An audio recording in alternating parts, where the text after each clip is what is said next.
going on, guys? Welcome back to the channel. You know who it is by now, Jimothy. So ladies and gents, I actually attended a regional on the 22nd of May 2022, depending on when you're watching this video, and I actually finished in 23rd place playing live twins yet again, putting up a really strong showing with that deck. And a few people that I played was like, you know what, we've got to respect live twins, ladies and gents. One card starters is always going to be a recipe for success, especially when you can back it up with loads and loads of tech options.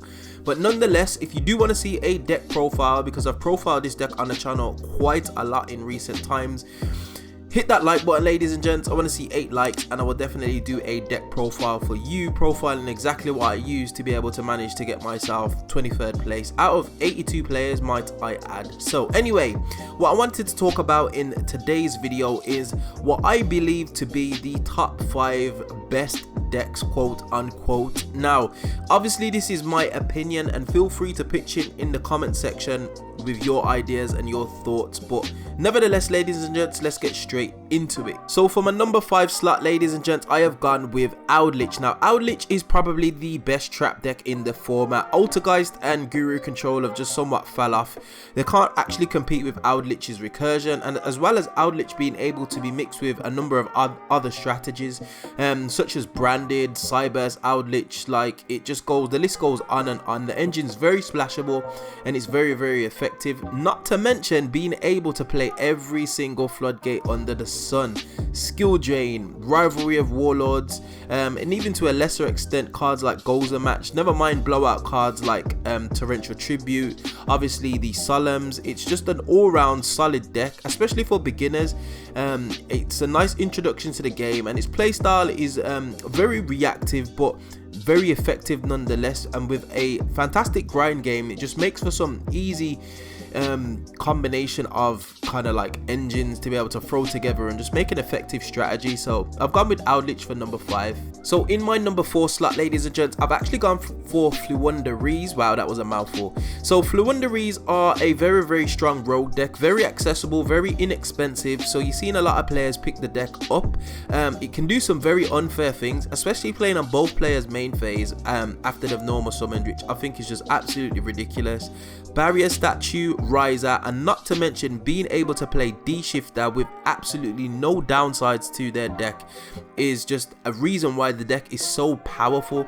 Now they are very susceptible for like mass board wipes, like I don't know, Raigeki, Lightning Storm, Torrential Tribute for example, but left unchecked they can produce a board that you literally just cannot play through, especially with the Barrier Statue just being a very oppressive floodgate, as well as being backed up by like Riser's spin that can continuously happen, and not to mention Yatagarasu being released on the ban list. It is a very strong rogue deck, and that's why I've got it at the number 4 slot. So coming in at number 3, I've actually gone with Therians. Now this is an interesting one, mainly because it could be an engine or it could be a deck in of itself. Now you're seeing Therians mixed with stuff like Sky Strikers, ABC, which is just getting crazy buyouts at the moment because of the potential of it, and you're seeing it even mixed with some of the Sunverland stuff for some plant link goodness.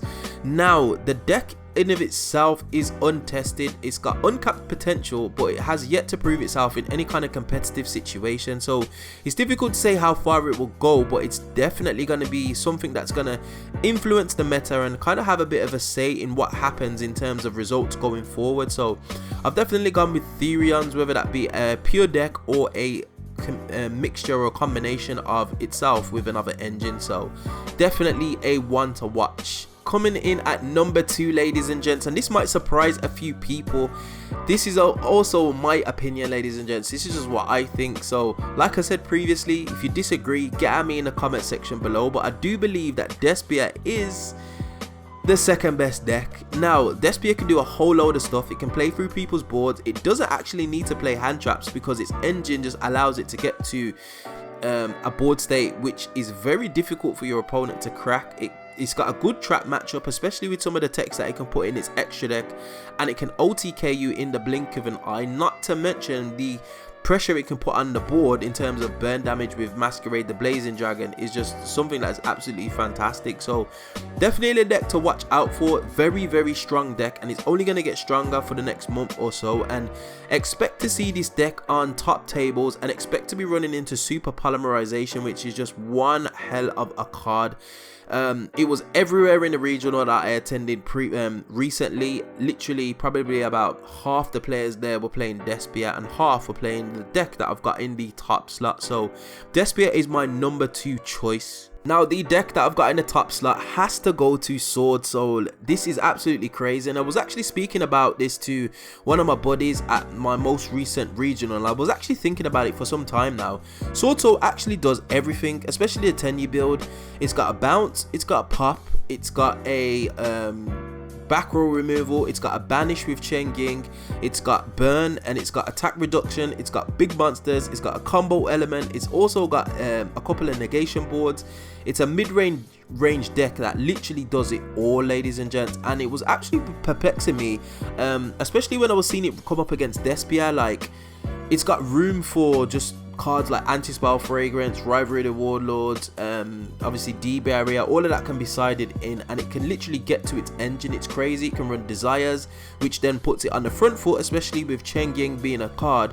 It's just absolutely ridiculous. It literally does everything, and I feel like with the prank kids actually just taking a little bit of a backseat due to Miami Amu getting banned, it's actually one of the decks that didn't really receive any hit, and it just got stronger because of the other decks around it somewhat getting weaker, to be honest. And I just feel like it just does so much, and being able to play, it's ridiculous. So I've gone with Sword Soul for my number 1 deck of the format, something that you're definitely going to be running into, ladies and gents. So make sure you prepare well for it. Put your token collectors in, because you are going to need them. So those are my thoughts, ladies and gents. What do you think? Do you disagree with the list that I've produced? Do you think a few changes could have been meant? Is there anything that I've missed off? Obviously these are the only top 5 favorite decks. There are other decks in a format that can equally do as well, but this is just what I think at the moment, and especially with first-hand experience playing in some of the regionals and playing in locals, what I'm tending to see quite a lot of, this is just what I feel. If you feel any differently, get at me in that comment section below. Now, as always, we find ourselves at the end of another video. If you did enjoy this content, you know what to do by now. Hit that like button, share, subscribe, all of that beautiful good stuff, and I would definitely see you guys in the next video. Hope you enjoyed. Peace.